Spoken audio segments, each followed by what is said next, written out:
मनोवचनैकाधार प्रभु मनोवचनैकाधार ज्योतिरज्योतिमुजल हृदि कंदर ज्योतिरज्योतिमुजल हृदि कंदर तुमि तमो भंजनहार प्रभु तुमि तमो भंजनहार नमो नमो प्रभु वाक्यमनादित नमो नमो प्रभु वाक्यमनादित मनोवचनैकाधार प्रभु मनोवचनैकाधार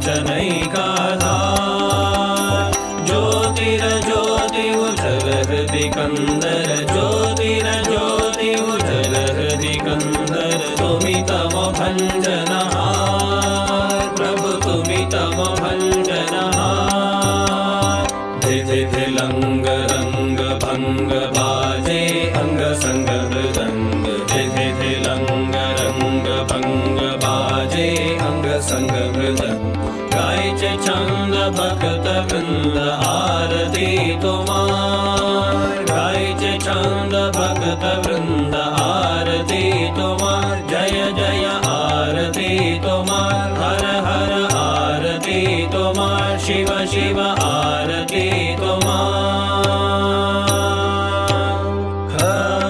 खंडन भव बंधन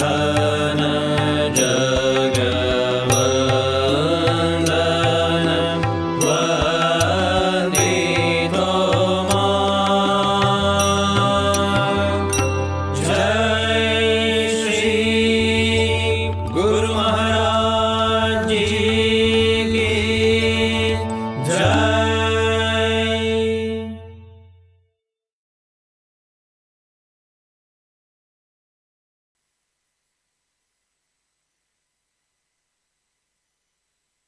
जय वीरेश्वर विवेक भास्कर जय जय श्री विवेकानंद जय वीरेश्वर विवेक भास्कर जय जय श्री विवेकानंद इंदु निभानन सुंदर लोचन इंदु निभानन सुंदर लोचन विश्वमानव चिरवन्द्य इंदु निभानन सुंदर लोचन विश्वमानव चिरवन्द्य जय वीरेश्वर विवेक भास्कर जय जय श्री विवेकानंद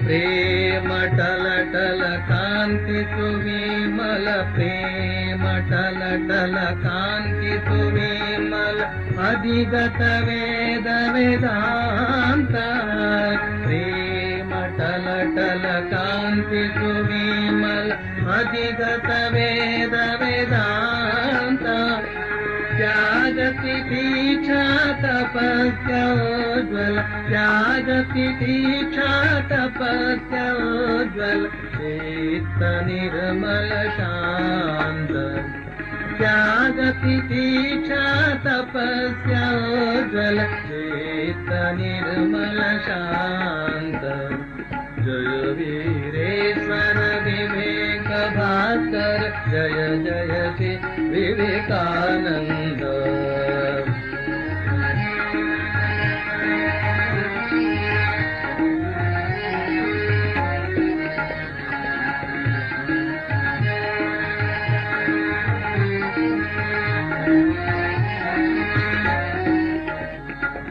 कर्म भक्ति ज्ञान त्रिशूल धारण कर्म भक्ति ज्ञान त्रिशूल धारण छेद जीव मोह बंध कर्म भक्ति ज्ञान त्रिशूल धारण छेदन जीव मोह बंध ब्रह्म परायण नमो नारायण ब्रह्म परायण नमो नारायण देव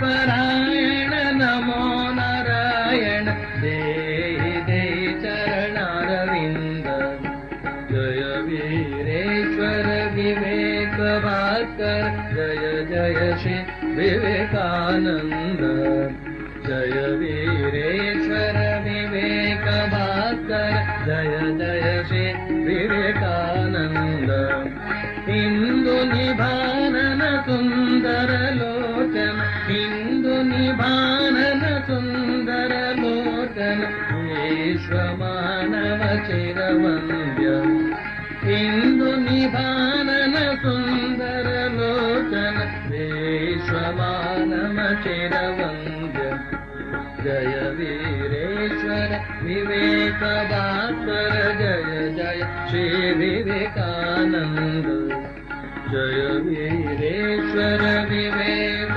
ಭಾಸ್ಕರ ಜಯ ಜಯ ಶ್ರೀ ವಿವೇಕಾನಂದ.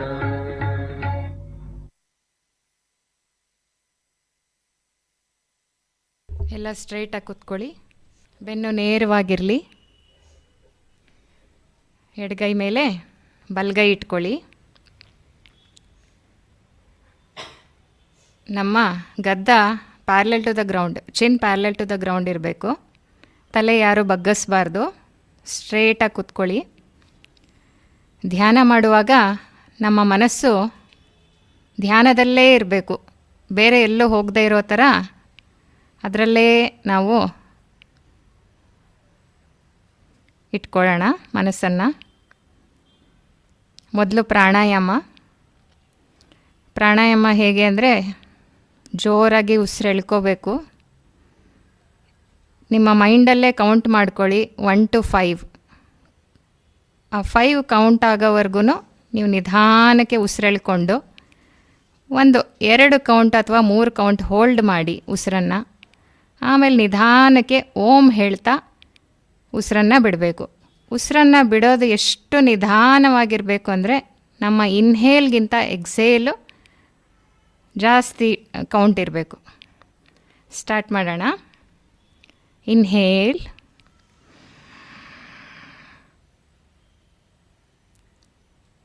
ಉಸಿರನ್ನು ಹಿಡ್ಕೊಳ್ಳಿ.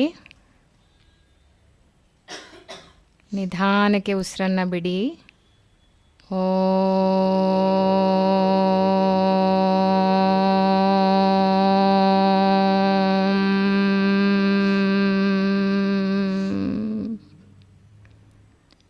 Inhale,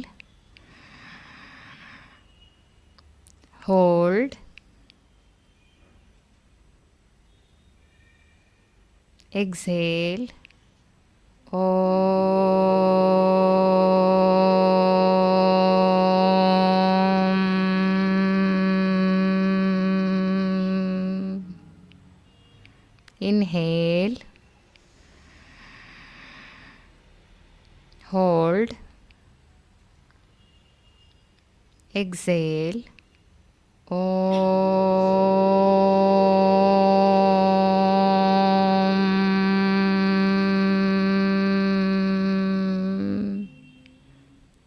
Inhale,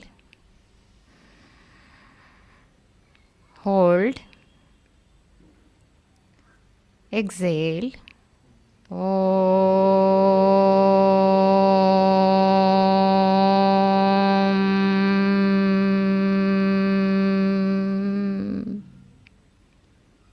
Inhale, hold,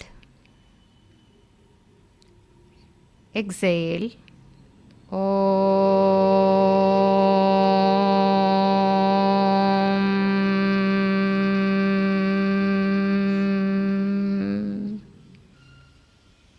Inhale,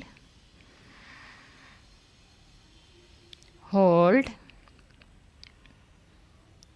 exhale.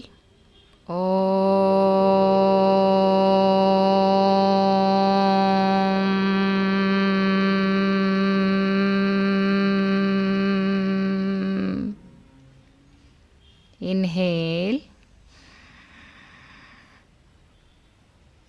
hold, exhale.